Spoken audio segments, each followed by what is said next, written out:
Alors game, c'est une méthode, enfin c'est une classe un peu plus simple, ça va surtout être pour faire de l'affichage et récupérer en fait quand l'utilisateur clique à un endroit. Donc comme d'hab, on va faire des imports. Ok, donc on va importer pygame, on va importer board, quelques petites variables. Bon, minimax, on l'a pas encore vu, mais bon, si vous voulez, vous pouvez le mettre. Game, et avant la classe, on fait pygame.font.init pour utiliser des modules, enfin un module en particulier, le module pour faire des textes, pour afficher du texte. C'est pas bien compliqué, on a notre classe game qui va contenir plusieurs attributs. On a aussi deux paramètres, minimax player et depth. Ça c'est c'est relatif à minimax en fait, sinon on n'en aurait pas besoin. Donc je les ai mis comme ça avec des valeurs par défaut. Si je mets none, ça veut juste dire qu'on va pas jouer avec minimax. Ça veut dire qu'on va jouer nous contre un autre joueur. Sinon, on met la couleur contre laquelle on veut. Enfin, par exemple, si on met black, ça veut dire que le joueur noir sera minimax. Voilà. Et la profondeur, c'est la profondeur relative à minimax qu'on verra après. Ok. Donc, qu'est-ce qu'on a à faire? C'est pas bien compliqué. On va tout d'abord créer self.win. Donc ça, c'est notre interface, enfin notre référence vers notre interface graphique. Donc pour cela, on fait pygame.display.setMode width et height. On peut mettre une petite légende s'il y a besoin. Donc c'est juste en haut de la fenêtre, il y aura marqué chess. On fait une instance de board. On en attribue selected piece. Même si en vrai, j'aurais pu juste faire self.board.selected piece. C'est du code qui alourdit un petit peu, mais bon, c'est pas grave. Self.turn égale à white, donc pour dire c'est les blancs qui jouent. Minimax player, def, bon ça en gros c'est du minimax après, voilà. Change turn, donc c'est surtout en fait, cette méthode elle sera appelée à chaque fois qu'on change de tour, et ce sera surtout en fait pour savoir si on a minimax, qu'est-ce qu'il faut qu'on fasse pour minimax. Donc ça on reviendra au pire après quand on sera minimax. Select, donc select, ce qu'on va faire, c'est qu'on va récupérer les coordonnées XY de là où a cliqué l'utilisateur avec la souris. On va les discrétiser pour avoir les coordonnées en row et col, et on va appeler self.board.select avec row et col. Voilà, et change turn ensuite si le tour a changé ou pas. Enfin, si le tour c'est autour de minimax ou pas, mais qu'on verra après. Et ensuite run, celle-là c'est la méthode qui va nous permettre en fait de faire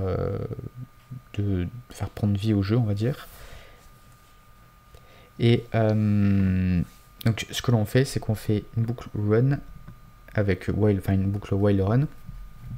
Ça c'est le nombre de fois qu'on veut rentrer dans cette boucle par seconde, donc 60 fois par seconde.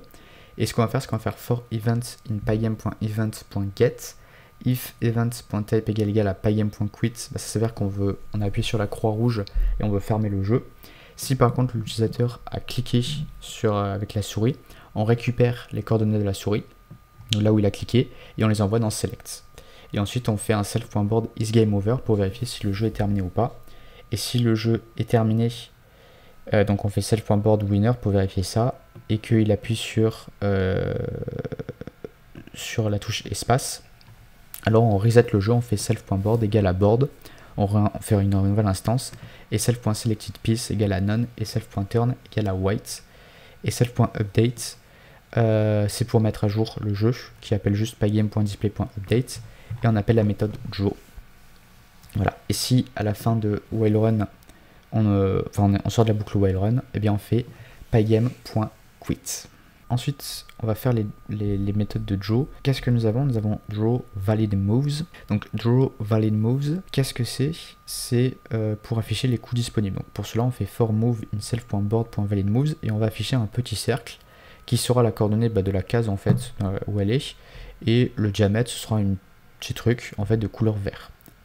Et si c'est une case vide, c'est de couleur vert, sinon c'est de couleur bleue pour dire que c'est une case en fait où on peut manger la pièce. Voilà, donc on fait tout simplement for move in self.board.valid moves, row call moves. Donc si on a une pièce, là où on est, la case, le coup disponible c'est une case vide, on fait comme ceci pour dessiner un cercle, pygame.draw.circle, et ensuite on met sur quelle interface on veut mettre, donc self.win, la couleur et les coordonnées, et la taille en rayon, la taille du rayon.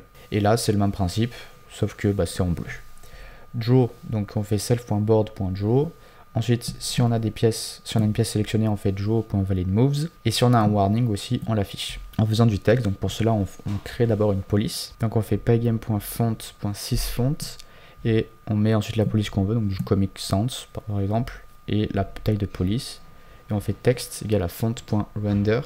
Donc ça c'est pour avoir notre texte et quel texte on veut mettre. Donc font.render, il nous faut une string, donc ce sera self.board warning. Ensuite, qu'est-ce qu'il nous faut d'autre? Il nous faut une anti-alias, je crois que c'est un contour ou un truc comme ça, c'est pas important, et une couleur red color. Et ensuite, on affiche la couleur, enfin le texte pardon, sur notre interface graphique en faisant self.win.blitz en mettant le texte et ensuite la position. Pour winner, c'est quasiment la même chose, sauf que moi j'ai voulu faire centrer le texte et voilà. Et donc en fait ça c'est plus près pour du détail et parce que je veux mettre aussi un contour sur le texte. Donc ça nous sert pour faire le contour et ensuite donc c'est juste du texte mais qui est juste un petit peu décalé. Et donc là, c'est juste pour faire un contour. Et le contour, en fait, j'ai fait des variables pour juste déterminer à quel point le contour du texte est épais. Voilà. Et ensuite, j'affiche le texte. Et enfin, main. Donc main, c'est tout simplement ce code ici, qui est quand même assez simple, puisqu'on a fait tout ce qu'il fallait faire. Et ce sera ensuite ce code qui sera exécuté et qui fonctionnera.